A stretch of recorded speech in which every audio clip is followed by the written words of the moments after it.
I used to believe that family meant safety, that even when the world turned cold, home was where the heart found its rest. But that illusion shattered the morning my sister, Serena, rolled into the driveway with 6 Louis Vuitton suitcases and a grin that could blind a saint. She looked like she'd stepped out of a magazine, covered designer heels, glossy hair, a scent that smelled like money and self-importance. I watched from the front porch of our grandfather's Victorian house, clutching my mug of coffee, trying to ignore the ache in my stomach. "Daphne," she squealed, arms wide open. "You look cozy, cozy." That was her way of saying unemployed, underdressed, and unremarkable. I smiled anyway, because that's what the other daughter does. "Hey, Serena, what brings you here?" "Oh, just family support," she said sweetly, dragging her cases past me as if she already owned the place. "Mom thought it'd be good for me to reset, new scenery, fresh air, you know, and maybe do something meaningful with Grandpa's old house." I blinked. "Meaningful?" She dropped her last suitcase in the middle of the living room and twirled. "A luxury day spa. Vintage charm meets modern wellness. I even have a business plan." The words hit me like ice water. "You mean this house, you're turning it into a spa?" Before she could answer, Mom walked and her tone clipped, her smile brittle. "Daphne, be a dear and help your sister settle in. She's had a long trip." That was the first sign, the way Mom's eyes lingered on Serena like she was the sun, and on me like I was the shadow. That night, Serena measured the kitchen with a laser pointer while I reheated leftovers. "The massage room's here," she mused, "aromatherapy lounge there. Oh, and we'll have to repaint this awful wallpaper." I looked up from my plate. "You mean my kitchen?" She smirked. "Not for long, sweetie." By day 3, Serena had turned my life into a construction zone. She'd invited a designer, an investor, and our uncle, who was conveniently a realtor. They spoke about renovation potential, while I stood invisible in my own home. Then during breakfast, Mom made her announcement. "We need to talk," she said, folding her hands like a judge. "Serena's plan has potential, and she'll need space. The upstairs will be remodeled, so we've decided it's best if you find your own place for now." I froze. "You're kicking me out." "It's not kicking out," Mom corrected. "It's encouraging independence. You're 30. Too, Daphne. You can't just float forever." Serena looked up from her mimosa with that fake sympathy she wore like perfume. "Don't take it personally, sis. You know Mom just wants what's best for everyone." Best for everyone meaning her. I tried to reason, to remind them that I'd been taking care of the house since Grandpa died. Paying the bills, maintaining the garden, keeping the old pipes from freezing. But Mom had already made up her mind. Her final words still echo. "You've been hiding here long enough. It's time to grow up." And that's when I knew something was horribly wrong. Because Grandpa never meant this house as a hiding place. He used to say, "This house protects who protects it." I packed that night in silence. Every creak of the floorboards sounded like goodbye. When I reached for Grandpa's photo on the mantel, I noticed an envelope taped behind it, old, yellowed, sealed. My name on the front in his handwriting. But before I could open it, Serena called from the stairs. "Daphne, can you move your car? The delivery truck's here and it's kind of blocking the front." I slipped the envelope into my jacket pocket, swallowing the lump in my throat. "Sure," I said. Outside, the sky hung heavy with clouds. The wind smelled of rain and endings. As I loaded my last box into my old car, Mom appeared on the porch. She didn't come down, didn't hug me. Just waved as if I were an inconvenient tenant finally vacating. "Take care of yourself, honey," she said flatly. "And don't worry, once Serena's spa takes off, we'll make sure you get visiting rights." Visiting rights to my own home. I drove away without looking back. But if I had, I would have seen the first crack forming in Serena's perfect plan, the one she never noticed, even as it swallowed her whole. The motel I checked into that night was cheap and smelled faintly of mildew. I couldn't sleep. My chest ached, my head buzzed. Every memory of that house, of Grandpa's laughter, of childhood birthdays on the porch twisted inside me like a knife, around 2 a.m. I remembered the envelope. I tore it open with shaking hands. Inside was a letter and a smaller sealed note marked to be delivered by my lawyer. My heart pounded as I read the first line. "If you're reading this, Daphne, it means they've forgotten what this house truly is and who it belongs to." The words blurred as tears filled my eyes. Grandpa's voice, so clear in my mind, continued through the ink. "This home has stood for generations because each caretaker respected its purpose to protect those who honor its heart. You, my dear, were always that caretaker. So I've ensured the house will never fall into the wrong hands." I blinked, confused. Then I saw the date, his signature, and the name of his attorney. The house deed wasn't in Mom's name. It wasn't even in Serena's. It was in mine. The lawyer's note explained everything. Upon Grandpa's death, ownership had transferred quietly to me. The letter was meant to be revealed only if anyone tried to alter or sell the property against its intended purpose, which meant Serena's renovation loan, her spa project, was built on a house she didn't own. My breath caught. They'd just taken out $250,000 renovation loan under Mom's approval without legal authority. I sat there, trembling half in disbelief, half in something darker, because I realized they hadn't kicked me out of their house. They'd kicked themselves out of mine, and they didn't even know it yet. 3 days later, Serena's perfect world began to unravel. It started with a phone call from the bank, then a visit from the contractor demanding his first payment. Then Mom calling me, her voice shaky, pretending everything was fine. Daphne, sweetheart, about the paperwork for the house. Did Grandpa ever mention? But I didn't answer, not yet. Because if there's one thing I learned that week, it's that silence is sometimes the loudest revenge. The next morning, I sat in the motel parking lot with Grandpa's letter spread across the dashboard. The early sun sliced through the fog, lighting up the words like gold. I read it again and again until every sentence burned into my mind. You are the guardian of this home, Daphne. The house knows who protects it and who betrays it. I didn't know what he meant by the house knows, but I was about to find out. By noon, I'd driven into town to meet Grandpa's lawyer, Mr. Hensley, a gentle man in his 70s who had handled the family's estate for decades. He looked surprised to see me holding that envelope. "Ah, Miss Daphne," he said, adjusting his glasses. "I wondered when you might come by. Your grandfather was very specific about that letter." "He said the house belongs to me," I said quietly. "Is that true?" Mr. Hensley opened a file drawer and pulled out a thin folder marked Hamilton Estate Private Transfer. He handed me a copy of the deed, stamped and notarized. "It's been in your name since the day your grandfather passed," he confirmed. He wanted it kept confidential unless a dispute arose. I sat there, speechless. The lawyer continued, "I assume there's been some dispute." I let out a small, bitter laugh. "You could say that," he frowned. "Miss Daphne, I should warn you. If your mother and sister have taken out any financial loans using the property as collateral, that's considered fraudulent representation." My stomach turned cold. "What happens then? The loan becomes void," he said simply, "and they're personally liable for repayment." That night, I returned to the Victorian house for the first time since leaving. It felt strange driving up the old gravel path, headlights sweeping across the porch where Mom and Serena had waved goodbye days earlier. Now the lights inside were all on. I could see silhouettes moving, hear faint laughter, clinking glasses as celebration. Through the living room window, Serena posed with a champagne flute, showing off blueprints spread across the table. Mom sat beside her, smiling proudly as a man in a suit pointed at the plans, investors. I parked down the road and watched from a distance, my heart twisting between heartbreak and grim satisfaction. Then I took out my phone and called Mr. Hensley. "It's time," I said. "Send them the notice." The next morning, chaos began. Serena's voice woke the neighborhood before sunrise. "What do you mean the funding's on hold?" She screamed into her phone, pacing the porch barefoot, robe flying open like an unraveling flag. The contractor had called the bank to confirm ownership, and the bank had called Mr. Hensley. By noon, an official courier arrived with registered letters. One for Mom, one for Serena. I watched from my car as Serena snatched hers, ripped it open, and went pale. "What is this?" She hissed at Mom, waving the papers. "They're saying the property isn't even ours, it's in Daphne's name." Mom's face drained of color. "That's impossible. There must be a mistake." "Oh, really?" Serena spat. "Because it sure looks like you pushed out the owner of this house while I borrowed $250,000 in her absence."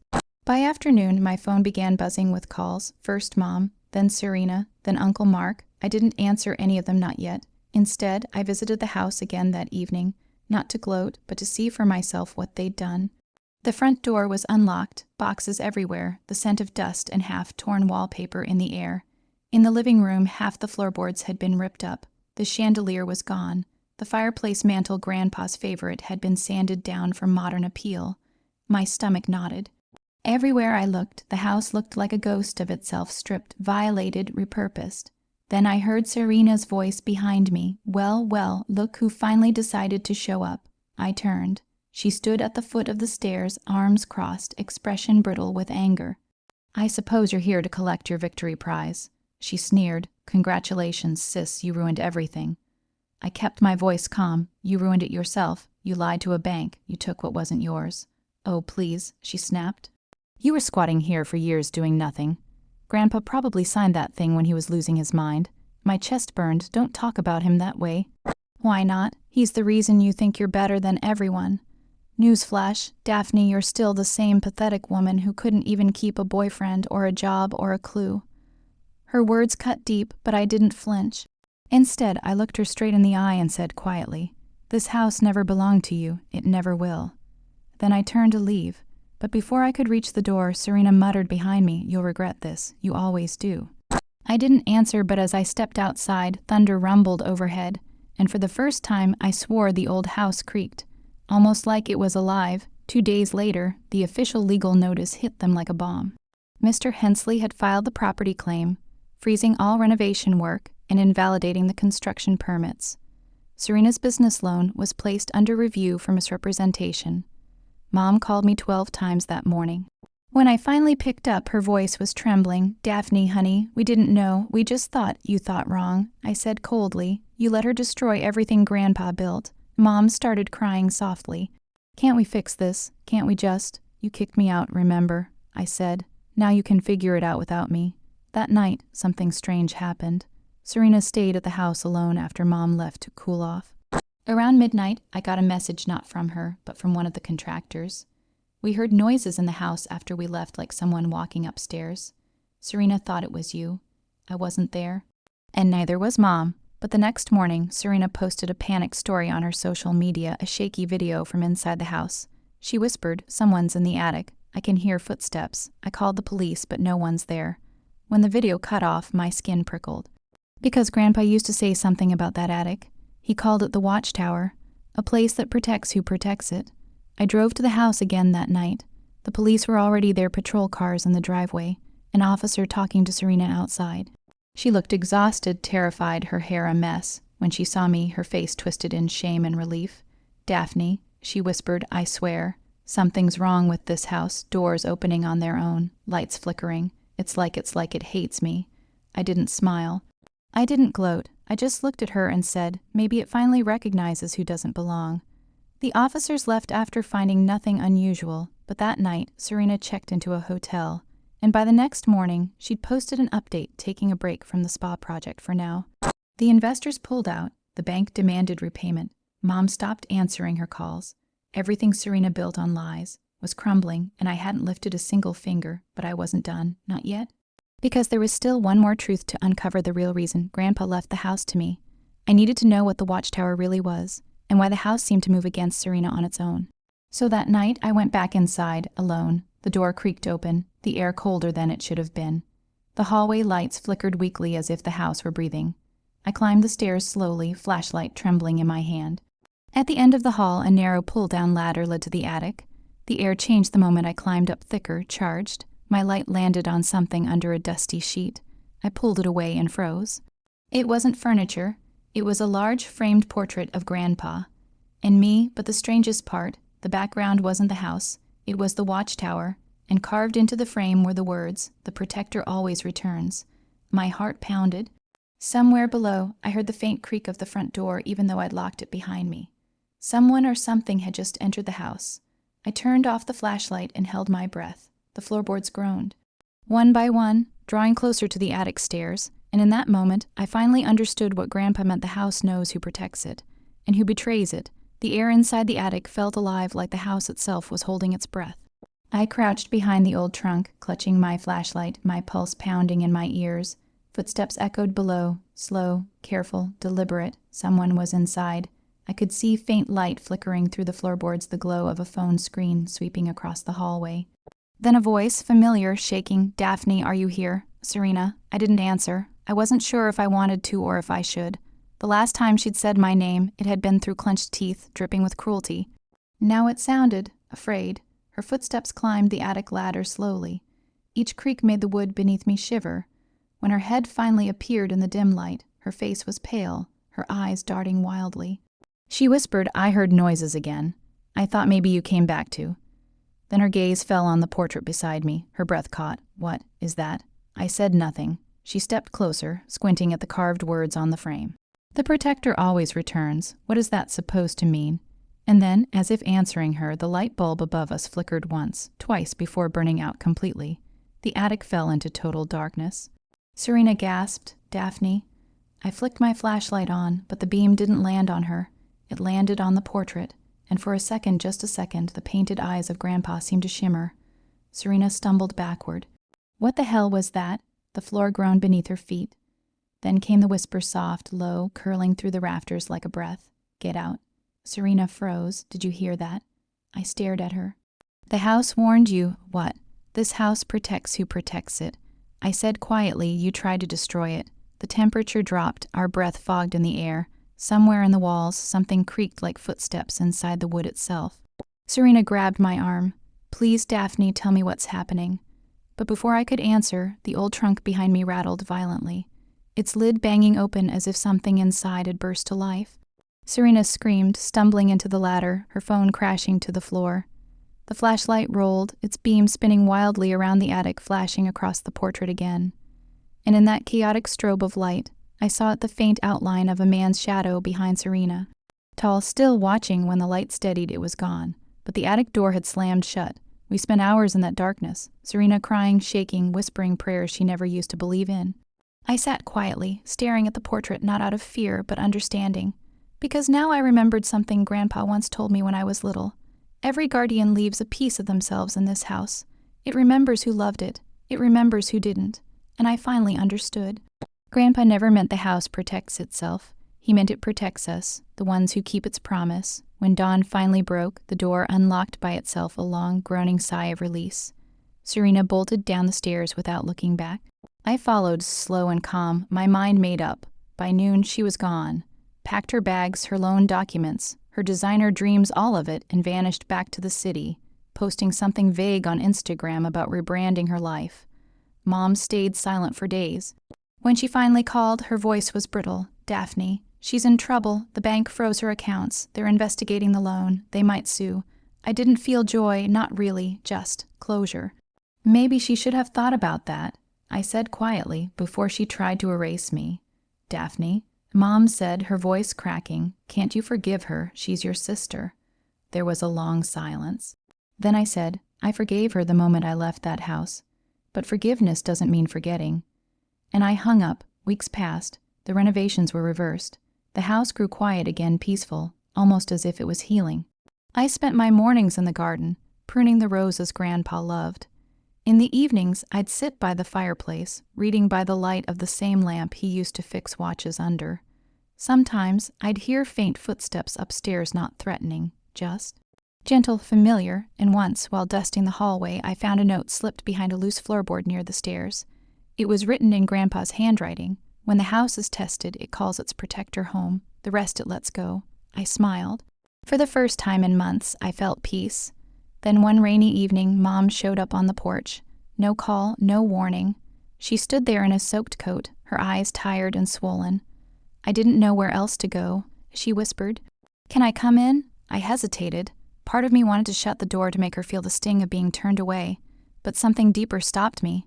Maybe the same thing Grandpa saw in me, the part that still protected even when it hurt. I stepped aside. You can stay. She looked around as she entered, almost like she expected the house to reject her.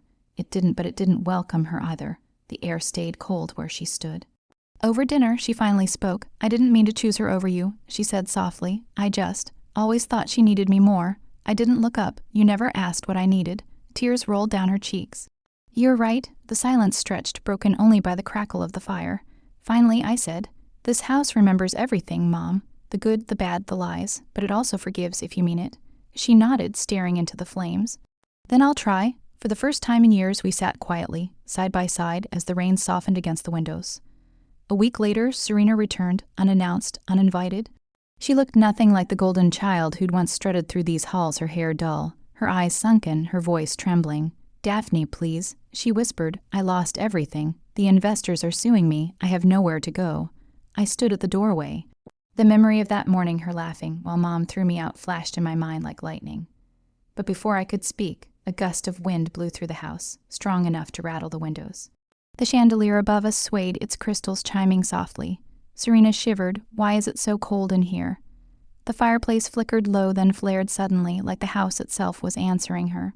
I said quietly, it doesn't want you here. Daphne, please, she cried. I'll change. I'll do anything. The door behind her swung open with a violent creak. Outside, the storm raged, rain, thunder, wind howling like a warning. I didn't touch the door, neither did she. The house had decided. Serena looked back at me, tears streaming. You can't just let it. I met her eyes. I didn't, it did. She stared at me for a long moment, then turned and ran into the storm. The door shut behind her on its own. After that night, I never saw Serena again. She moved across the country, according to Mom, started therapy, cut ties. Maybe she found peace. Maybe she didn't, but the house never mentioned her again, not in creaks, not in whispers. As for me, I finally felt home. I restored Grandpa's study, framed his letters, and reopened the garden to the public not as a spa, but as a memorial for caretakers and artists. The town called it the Hamilton House of Legacy. People came from miles away to see it, the old Victorian that survived generations, glowing softly under the evening sun. And sometimes, when I close the front door at night, I swear I can still hear Grandpa's voice in the hall. You did well, my girl. The protector always returns.